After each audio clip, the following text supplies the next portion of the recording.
first, let's bring in Matt Grimm if he's in the studio. If not, we can show you some photos. Oh, here he is. How you doing? Hey guys, how are you? Fantastic. Looking great. Can you break it down for us? What's going on today? How did it go? It was a great day. I'm here with Chris Wiley. Chris Wiley is the executive director of the Lieutenant Michael P. Murphy Navy SEAL Museum. So I wanted to give it a second to Chris to talk about what the Murph Challenge is, why we do it, kind of the story behind it, and a little bit of Lieutenant Murphy's history. So sounds fantastic. Thank you for having me on. So what we just accomplished today was a 1 mile run, 100 pull-ups, 200 push-ups, 300 air squats, and another 1 mile run, all wearing a nice weighted vest, as you can see. There we go. Yep. But the whole history behind this was that it was Michael's favorite workout when he was deployed. We don't deploy with gym equipment, so you have to kind of improvise and find what you can use in your area so you can have a good workout.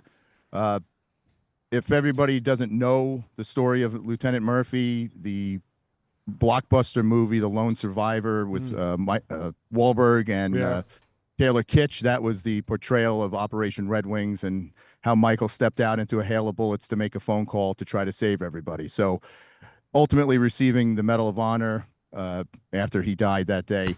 And just a great workout and a great way to remember all that have sacrificed, and suffered our own little discomfort today during the Murph Challenge. It's awesome.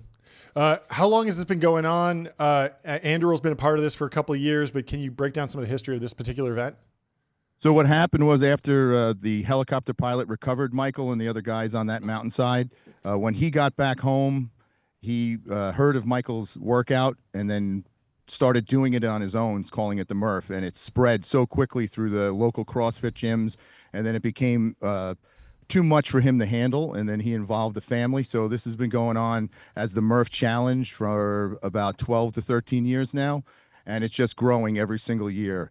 We're hoping to continue having this grow and have the partnership with Anduril because they're amazing partners and people here. It's been such a touching event today. That's amazing. Can you talk about Anduril's role here? Is this just a bonding event for you guys? Is this for charity? How are you thinking about Anduril's involvement in here? And how many people from Anduril came out for this? Well, today we had about 150 Andurilians come out, and it's for us, it's not just about the team bonding part. That is certainly a part of it, kind of team morale, team bonding, and a team that works together, sweats together, stays together. So that's certainly a part of it. But more importantly than that, like we started Anduril to bring the best possible technology to those who serve in defense of our freedoms and our nation and our allies. And a part of that extends to supporting the veterans community. So we've been pretty active in supporting the veterans community through a couple different ways that I can talk about in a couple minutes. So today was less for us about the morale piece and more about a sort of a signal or a moment to celebrate our veterans, both that work at Anduril and in the community at large. And our partnership with the Murph Foundation and with Chris himself and all of that is just a symbol of that. How'd you wind up doing, Matt? Yeah, I tried to do it with you over Christmas break, and I got crushed. Well, you guys don't even look like you broke a sweat. What's going on? I appreciate Should you go that. do another one now? There were 150 of us out there, and I noticed there were 2 empty vests out there with technology. There we go on the front. So if you guys want to step up next year, we'd be happy to have you, and you can come out and work out with us. We'll do it live. Yeah, I did like 3 pull-ups today, so I'm getting there. Give yourself some credit. You were repping them out. I think I did a couple sets of 5, but not quite at the 100 in a row yet. Exactly. Talk to me about. Thanks, Chris, for your time, and thanks for the partnership and your service and everything you do for veterans. Thank you so much. Thank you, Chris. so much. Yeah, thank you. Here we go. All right. Cheers. Awesome. Matt, talk to me about the role that veterans play at Anduril. People think tech company, military, obviously there's discipline overlaps, but a lot of times there's not so many immediate skill overlaps. Or do people have that wrong? Are you hiring software engineers from the military? Are you hiring hardware engineers? Are you hiring operators and finance people? What are the different types of roles that veterans are filling at Anduril today? Yeah, happy to talk about all of that. So we've been involved in the veterans community since day one of the organization. One of our co-founders, in fact, is a veteran himself, and has helped kind of lay the foundations for those partnerships. Right now, about 12-13% of our employee base is veterans, which is wildly over the national average, and it's certainly higher than that in the Silicon Valley kind of technology community.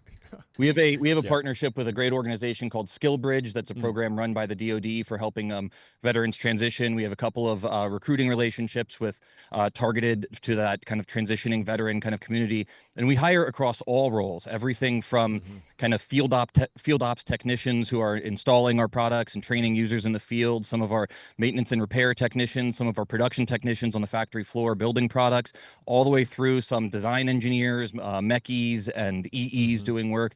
Yes, we have some coders, some CS folks who are from the veterans community, and all the way up into the leadership ranks. Of our leadership ranks, we've got a pretty high veteran representation, everything from flag officers to retired colonels through the whole ranks. So it's a big part of our culture. It's a big part of our kind of the mission of the company, and something that we're proud to support. And beyond that, I would say that we frequently raise some money for veterans charities. We've got a couple in particular that we support. I've got my notes here in front of me with that. So on Veterans Day last year, we had our first big public launch of the swag store, and we had a swag drop that raised about $60,000 some odd dollars that went to a Blue Star Families Foundation.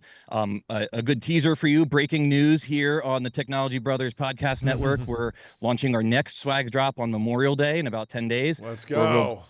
We'll be raising a whole bunch more money exactly for the foundation that Chris runs in Lieutenant Murphy's honor. So everybody be on the lookout for that.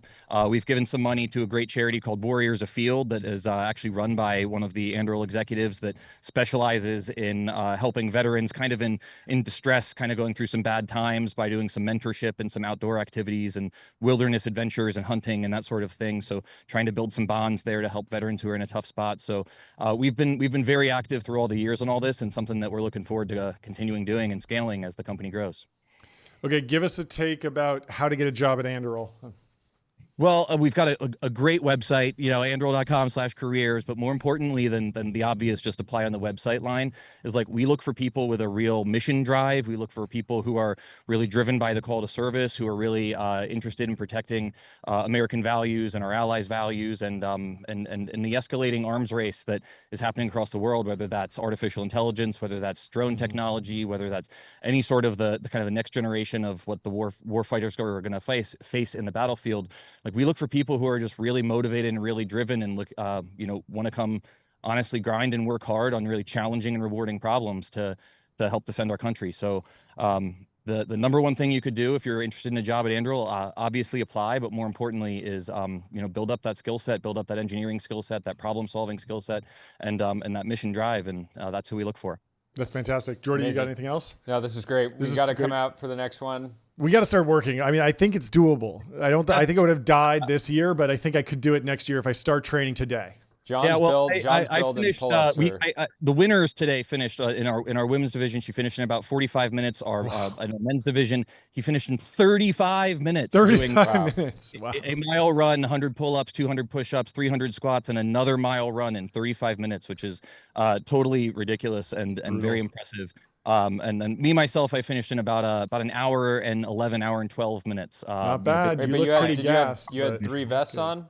But finished it with the full vest, full reps, full all vest. of that. Pretty happy day. That's Absolute amazing. Absolute dog. Well, congratulations. Thanks for popping by. Yep. Love to have you back and talk more. But And we'll see you enjoy next the year rest of the out day. in the field. For sure. Thanks for putting this on. All right, We'll see you. Cheers. Bye.